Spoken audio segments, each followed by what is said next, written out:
Hi guys, this is Heather at Homeschool Culture. In today's video, I'm going to talk all things morning basket, also known as group subjects, why we do it, why I love it, and what we're actually doing for the 2023-2024 school year. So if that sounds good to you, then stick around. So what is morning basket, or what is group subjects? And when I say morning basket, please note that that means it could be afternoon basket, it could be night basket, it could be whenever you do it, or it doesn't even have to have that name. Some people call it circle time or morning time, and again, like some people just call it group subjects.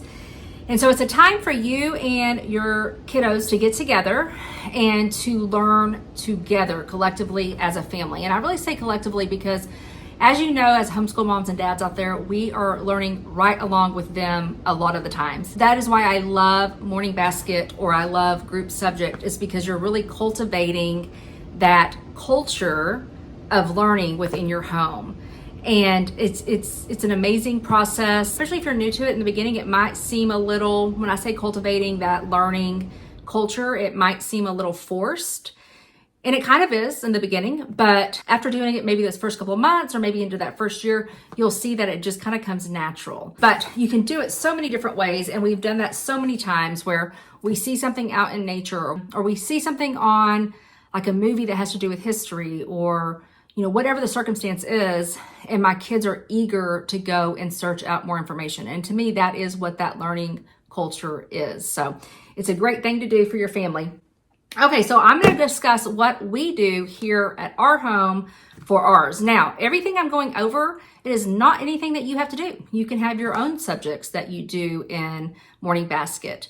I will say, I think it's important to remember, because I have a high schooler who's going to be in 10th grade and an elementary kid that's going to be in 4th grade, and we still do all of this together. So a lot of the work, it's not going to be like, to me, in our homeschool, it's not going to be like we're going to do worksheets or anything like that. It's a lot of read alouds, it's a lot of discussion. Again, like watching maybe a quick YouTube video and discussing that, getting out in nature. To me, that's really what morning basket looks like. Maybe you have younger kiddos, and so it's going to even look more different. And then it evolves as the years go on. It definitely evolves into different things. And for us, it kind of changes each year. So we are definitely a eclectic homeschool, but we do follow Charlotte Mason in a lot of areas. And so you might see some of the things over here when I just start talking about it that are more Charlotte Mason-ish. Charlotte Mason-ish? I don't know what that is, but you know what I'm trying to say. Okay, I'm gonna go ahead and get started. So we're always gonna do some type of Bible study in our homeschool. I cannot stress enough about, I've shown you all this before, and this is our 24 family ways, and it is wonderful. And it's been out there for homeschool families for a while now. There's tons of people that have tried it, and I've never heard anybody not like it. It is wonderful. So we still have some more lessons in here that we will finish next year, but I'm one who doesn't necessarily like doing the same thing every day. So every day will kind of look different. So we'll do that some days. We will do, I found this family devotion based on shorter catechisms, training hearts, teaching minds. This one actually is a Monday through Saturday, and so I'll adjust it to fit our family. So that is one thing that we're going to try this year. And as I'm going through all these, just know anything that I go over, I will definitely do reviews for later on in the school year. I've been wanting to do this forever. If you've watched me for a while, you've seen this on a haul maybe, but it's God's names. And I'm super excited about this. I cannot wait to go through this. Let me know if you've done this and if y'all liked it. My kids love anything trivia. And so this is Family Bible Quiz Book, 100 quizzes. And so they're just kind of trivia type quiz questions. And again, we don't do this as a family to go, we don't know any of these. We do it as a learning experience. So there's going to be some in here that absolutely my kiddos will know, and then there's going to be some that they don't. And to me, whenever we get to a question they don't know, then we're just learning as we go. And then another thing we're going to do is, and I know that seems like a lot, and again, sometimes I overschedule. I don't know if that's the right word. I overschedule. And so, but I like having a lot of variety. And I've had these for a while, and we picked it up probably, 2 or 3 years ago, and it just wasn't jiving at the time. And each book is one of the fruits of the Spirit, and I really want to go over that again. So I want the kids to memorize what the actual fruits of the Spirit are, and then actually go over these devotionals as well. So we're going to do that. And then kind of going into memory work, In the past, we've done like memory notebooks where, we added stuff weekly or bi-weekly or whatever. And we had poetry and memory verses from the Bible. And I mean, all types of stuff in there. Last year, our memory work were our presidents in our states and capitals. And this coming school year, I want our memory work to kind of go back towards the Bible. We are doing Awanas. We're starting Awanas at our church, which I'm so thrilled about. And so I know we'll have Bible verses for Awanas to go through. And even though my daughter's too old for Awanas, my son will still do it. And then these little books, they're the 10 Commandments. My daughter went through all these, and my son did too, but he was a lot younger. So I want to go through, even though this is very kiddish, we're going to go through the 10 Commandments again. And I kind of want to get maybe looking to see if I can find a devotional or something that goes with it, since he is a little bit older now. And of course, she's old enough. I'm going to see if I can find some type of devotional that goes with the 10 Commandments, but just something simple like the 10 Commandments. So part of my daughter's high school is like Christian studies that she does by herself. So we do this together as a group, and then she does her own Christian studies, and then my son and I do Christian studies. So hers is going to be more high school level, where his is more elementary. And we are doing Old Testament, so we can kind of talk about it. And I was thinking that I want to go back and do some, even like the days of creation. I know that sounds silly, but just bringing that back up, memorizing those, memorizing the apostles, the 12 tribes of Israel, and like the 10 plagues, things like that we will read about. And I just think it just helps when we already have it memorized as we're reading. It just kind of boosts that a little bit. So we're going to be doing this. This is a book called Living Memory. I think I show y'all every time I talk about memory work. It is from Andrew Campbell. And again, it's Living Memory. I don't believe you can buy it like this, a hard copy, but I'm pretty sure you can go to his website and buy the PDF version. It is kind of pricey, but you can tell it's super thick, and there are tons of stuff in here to give you ideas on memory work, if that's something you're interested in. Okay, so that is Bible and memory work. So the next thing I'm going to talk about is geography. So part of my daughter, for her transcript, she's getting a geography credit, and it's going through multiple years of geography here in our morning basket time. Not only do we learn about, like what state, what capital, what country, what's the capital of that country, etc. So we'll go over all types of stuff. We'll go over population and culture, like the political landscape of the country. Is it more democratic or communist or whatever? We go through all of those types of things. My son would really focus more on here is the country and the location, or here's the state and the location. But with her, she does more, of course. And so one of the things that she will do this year, we'll be doing a research project on one country of her choice, along with what we do in morning basket. Now, geography is a lot. We do a lot for geography. So instead of trying to show you all in this video, I'm going to do a whole video on our geography this year, which is Antarctica and South America, Central America, and hopefully the Caribbean, if I can squeeze it in there. I'm hoping to get all of that done. I know that's a lot, but I really want to get all those things done. So that way we can do Asia and Australia the following year, and she would have seen, she would have had like world geography, true world geography. This is Gabriella, and this is obviously a picture book. And one of the things I do when I do read alouds is I love to bring in picture books. So anything that has to do with the geography, the history, maybe a nature study theme, science, anything like that, I will bring in picture books. So I don't do it every day, but I do try to bring it in, at least once a week, maybe twice a week. So this is the first year we're not doing history in morning basket. My daughter's social studies this year is going to be civics and the Constitution. And my son and I are going to be doing Mystery of Histories Volume 1, which is creation through the resurrection. And I love it. I have a whole video review on Mystery of History if you're curious, but I love it. So what I'm going to try to do is incorporate read alouds that go along with those time periods. It doesn't always happen that way, but I try. And so some of the things that we're going to talk about is Tales from the Odyssey. I picked these up from a school district library that was getting rid of them. I don't have book 2 and 3, but I have books 1, 4, and 5. And so it's kind of like it's the Odyssey kind of broken down into smaller chunks. And so I plan on going over these. My daughter's read them and she really liked them. The Golden Goblet, Tales of Ancient Egypt, The Golden Bull, Boys of the Pyramids, which she insisted that we do again because we did it with her and she loved it, so she's excited about this. And then I always like to bring in a some type of Christian heroes now and then. This one is Lillian Trasher. So Lillian Trasher, and she founded, I'm sorry if that's glaring, so she founded Egypt's first orphanage. There's another one that I want to do potentially if we, I need to find it, either get it online or get it like at a bookstore. And I believe it's, I could be wrong on this, Nate Spring. It's Nate something, but it has to do with South America, so that will kind of tie in that. Again, so lots of read alouds will tie into the history and geography, sometimes nature study, sometimes science. Some other things, and I don't do this all the time, but my kids like just your children's classic literature.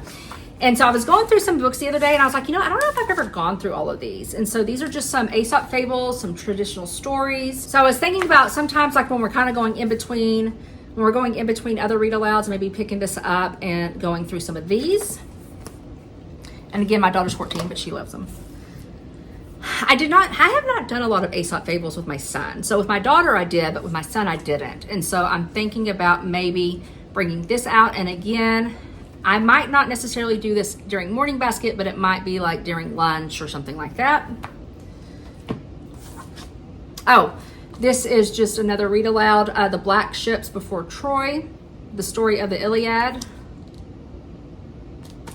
And this is kind of a really neat book. So, and I've never gone through this with my daughter. I think I got it after we were going this part of history. So I wanted to make sure we did that before so she could see that. So some other things we do, and this is very the Charlotte Mason side of it. We do poetry, we do artist and composer. This year, it's gonna look a little different than it has in the past. I've used different curriculum, different things like I got from the art studies from Simply Charlotte Mason, books like this, where I'm actually going over a poet. So I've decided I'm gonna do it a little different this year. And so this year I've picked up some books from the library. Now I will say this, because these books can be expensive if you try to buy them brand new.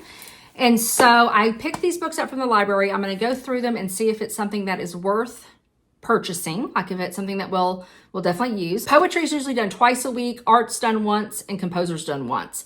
And my kids like the poetry. And so this year was a lot. We had a book called My America, and it's just a book of poems from different states that, the poem lines up with different states or cities, things like that.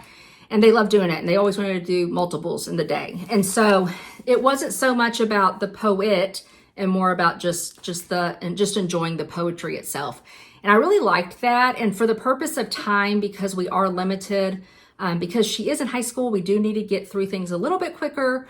I think it works best for us. And so I picked up Sharing the Seasons, a book of poems. And so I'm going to go through this and see if it is something that I would want to check out. And if I did, then, normally I can keep it for 3 weeks. If no one else wants it, then I can keep it for more than that. And so I can keep it usually for quite a while. And then if it's something, and if I, again, as I go through it, if I really like it, as I'm reviewing it, then what I'll also do is I'll go look at like thrift books and places like that I can buy used books, and I will see if I can buy it used. I have really good luck at thrift books. And so that is definitely someplace I like to buy used books. So that is one. Another one is our nature study kind of fell by the wayside this year, and my kids love nature. Like, they love nature study. And so I'm like, I have 2 more years with her. I want to make the most of it. And so we do plan on doing a lot of nature this year. And then, so I thought this nature poetry book would be great. And I know I've seen it somewhere online used, and it was price decent. So I'm going to look through this again, review it, and see if it's something that I want to purchase. And then I have a ton of other books. I have some over here that I'm looking at. I have another nature book that we will pick up. So I have tons of poetry books already, and I'll just kind of pick and choose, as the seasons change and things like that. For art this year, instead of doing like an artist, I am going to do types of art. So because we're going into ancient times, I want to go into like the primitive era and ancient art. I have this book called Story of painting, or the story of painting. And you can see it's really, really big. And so it's broken up already for me into the different eras of art. And so like you can see right here. And so we will go into this. I might, because there's not a ton on ancient times, I think what else I'm going to do this year is I'm going to incorporate architecture of those time periods. So I'm going to do some of that. But I also want to go into like biblical art. So it might be from a different time period. It might even be a modern art piece, but it shows, like some type of biblical representation. I want to utilize that this year. So I am going to do that. And there's a Bible museum in Dallas that I'm hoping, I'm going to look into it before we go, but I'm hoping that they have some artwork as well that maybe we can actually go see, because my kids love learning about art and then getting to go to the museum and actually see it. Another thing, and I picked this up years ago, it is the Louvre in Ancient World. And again, I have it marked already.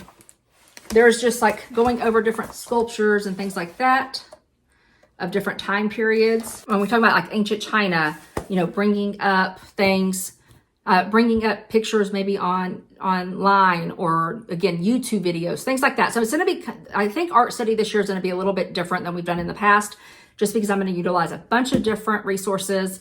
And that does include actually getting on and like watching stuff on YouTube and things like that. And then I always like to look at when I say local, it's not local to us really, it's about 2 hours, but the Dallas-Fort Worth area has great museums. And so I will go look and see what exhibits they have going on.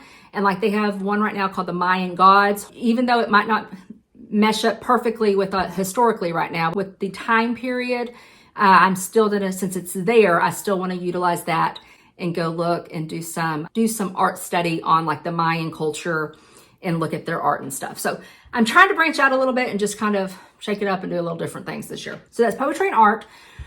When I say composer, I probably shouldn't say composer.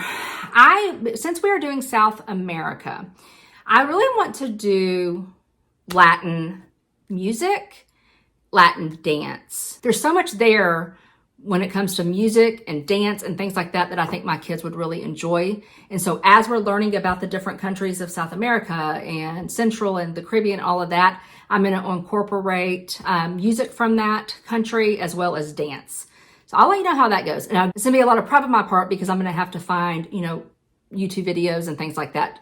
Finding books, bringing in picture books. I really, really want to dive deep into the culture, and that's how I'm going to do it regarding music and dance and all that. All right, 2 more things. One thing I'm going to do, so we already talked about nature study, kind of. Now, when I do nature study, I've done it many, many different ways. I've done like exploring nature with children. I've done the little book where every week is a different theme. I have done just, let's go on a nature walk and see what we find. I have done tons of different things. And I feel like if I don't plan well, then that's kind of when it drops to the wayside. Like that's when I oh, I didn't plan for that this week. Okay, we're not going to do that this week. We move on. I don't want to do that. Again, I only have her for 2 more years. I want to be able to do that. And so my son and I are going to be doing lots of different things in science that will relay back to nature study. And so I am going to bring some of that in. I love these DK books. This is The Wonder of Nature. I'm also going to look into getting the DK, I think it's The Secrets of Plants. It's the same, just these beautiful spreads. And so again, in Texas, like when it's the heat of summer, it's too hot to go outside and do all that sometimes. Like literally when it's 80 degrees at 7 o'clock, but it feels like 95, you don't want to go do nature walks. I'm sorry, we don't. So doing more table nature study instead. So along those lines, I want to incorporate, we love watercolors, chalk pastels. So we'll be doing all of that with the nature study. So I picked these up at the library. I'm gonna see if I like any of them specifically for our nature study, and I might pick them up on Amazon. This is Watercolor in Nature. And this one I actually really do like.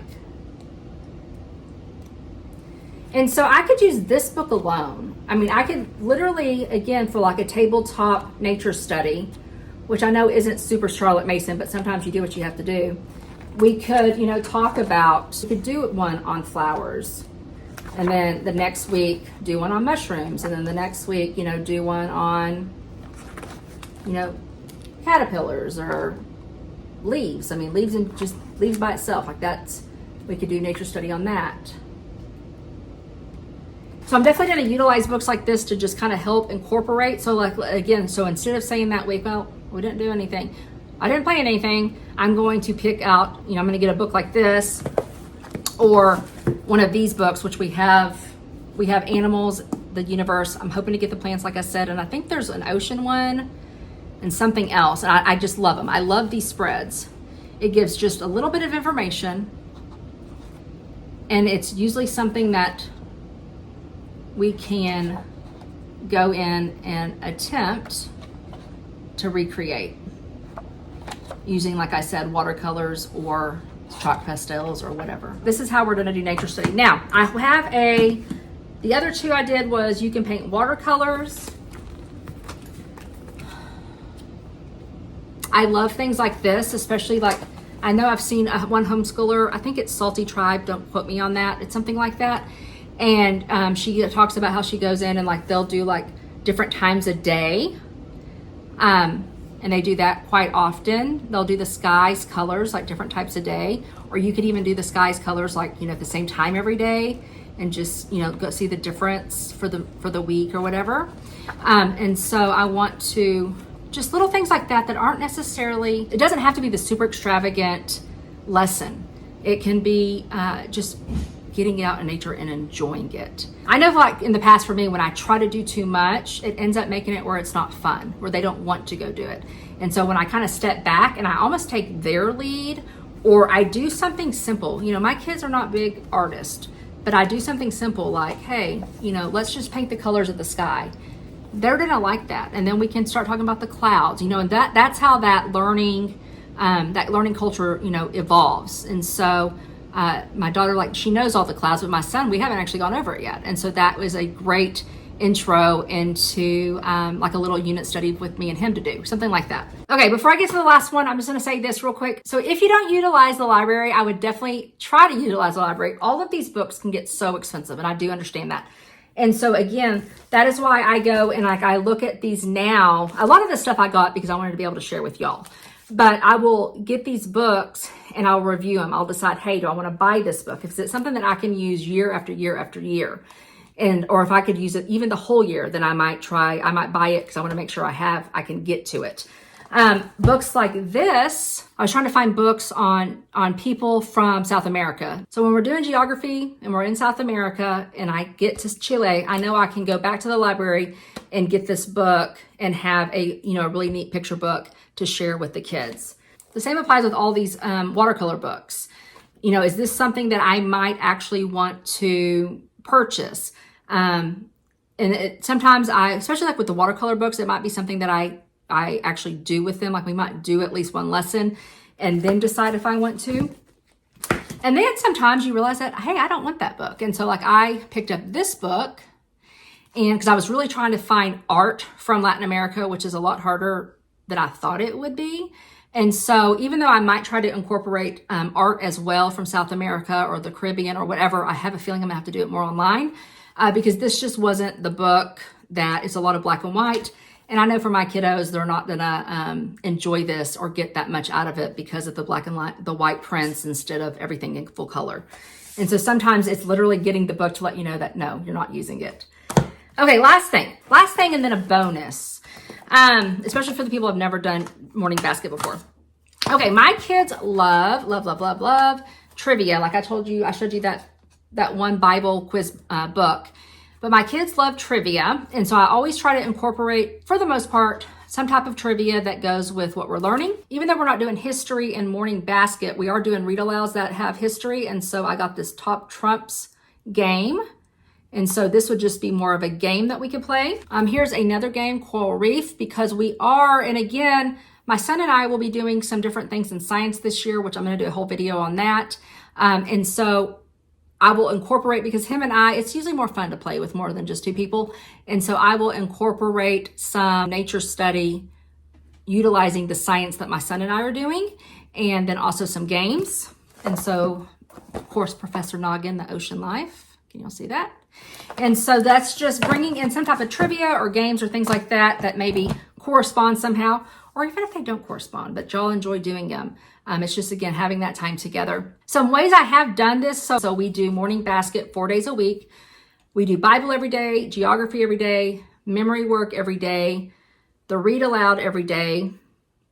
And then the things that get looped are the poetry, the art, and then for this year will be music, dance. Things like this, we don't do necessarily every day. I would say maybe once, twice a week. A lot of times it's them saying, oh, can we do that again? And of course I'm gonna, normally we're not on a time crunch, so we usually have plenty of time. And so if they're wanting to do it, we'll do it. Nature study, I will try to do twice a week, where we do more of the art side of the nature study one day, and then maybe like actually getting out in it, or doing, something on with YouTube or whatever, like a documentary or whatever, that other day. So I don't know, I'll have to play it by ear. But nature study, I'm going to do a whole video on nature study. So just know that. And then also this right here, you're like, what does that have to do with it? So these are called wiki sticks, and they are twist, spin, play. And so what I try to do is I try to have things to keep my kids' hands busy while we do read alouds. That could include Legos, Play-Doh, these little plus blocks. It could just be a coloring book. If it is like around Thanksgiving or around Christmas or something like that, I might have something that they are painting or coloring that has to do with that upcoming holiday. And so these are just things to keep their hands busy. So that is just something to think about, especially if you're new, if you're like, I have no idea how to keep their hands busy. How do you keep them entertained and listening to you? Well, when you're doing read alouds, you keep the hands busy, again, from building, coloring, painting, whatever. That's how we do it here. Okay, if you have any questions, put those down below. I don't think I left anything out. Again, this year is going to be a little bit less just because we're not doing history. And history for us takes up a lot of time. And let me preface this too, just so you don't feel like so like all of these read alouds, I'm going to attempt to get through all of them. And plus, remember, there's one more I want to get through. Hopefully, I might do it or I might not. Some people are like read aloud heavy, like that's the priority. Some people aren't. Bible is definitely a priority for us. And like I said, I really want to make nature study this year a priority this year. I know my kids love the game, so I'll probably definitely make that a priority. And then it's easy, like when I'm doing the memory work, once you get going on it, it doesn't take any time at all. And so like when we were doing presidents this year, the president song, and we're doing states and capitals, like between the two of them, because we did both every day, we literally could knock it out in 10 minutes. And so just things like that. And like the poetry, I mean, most of the poems are pretty short, so that doesn't take long. When we're looking over art, it will be, if it's in a book, then it will be that's what I like about the story of painting. There is a lot of like commentary and stuff on the actual artwork. Of course, it talks about who did it, etc. And so that's something that's all condensed, easy to do. Okay, guys, that is it. I hope you enjoyed it. If you have any questions or comments, please put those down below because I love hearing from you. Let me know what you're doing. What do you do in your morning basket? There's so many things that I always think to myself, I kind of want to add that. But I know I'm limited on time. And so, especially with a high schooler, I do have less time. Where before, if I wanted to do an hour and a half, I could do that. With now, I try to keep it under an hour. And because of the read aloud, we probably are right at an hour. But everything else is pretty quick, unless we're doing, well, let me rephrase that. If we're doing the nature study, that can take some time. So that is, as I'm talking to you, I might do that this year. I might alternate and do 2 days of nature study and 2 days of read aloud. And so again, if I don't get through all these books, that's okay. I'll get through them. We'll read them eventually. And it's one of those things that a lot of these books my daughter's already read. And so if not, I have plenty of time to do it with my son future years. So don't fret on it. Just enjoy it. Make it again. And if you're on, let's say you decide to start your day with a nature walk, and it leads into something, and it just, it takes y'all down a rabbit hole of just learning about whatever it is. Just enjoy the process. Just let it happen naturally. Enjoy the process. Of course, you can't do that every time, but every once in a while you can, and it just, to me, it really cultivates that love of learning and just that family culture, and really that love of learning, and then really that learning culture within your family. So just enjoy the process. And on that note, I hope you have a super blessed day and a blessed week, and I'll talk to you soon. Bye-bye.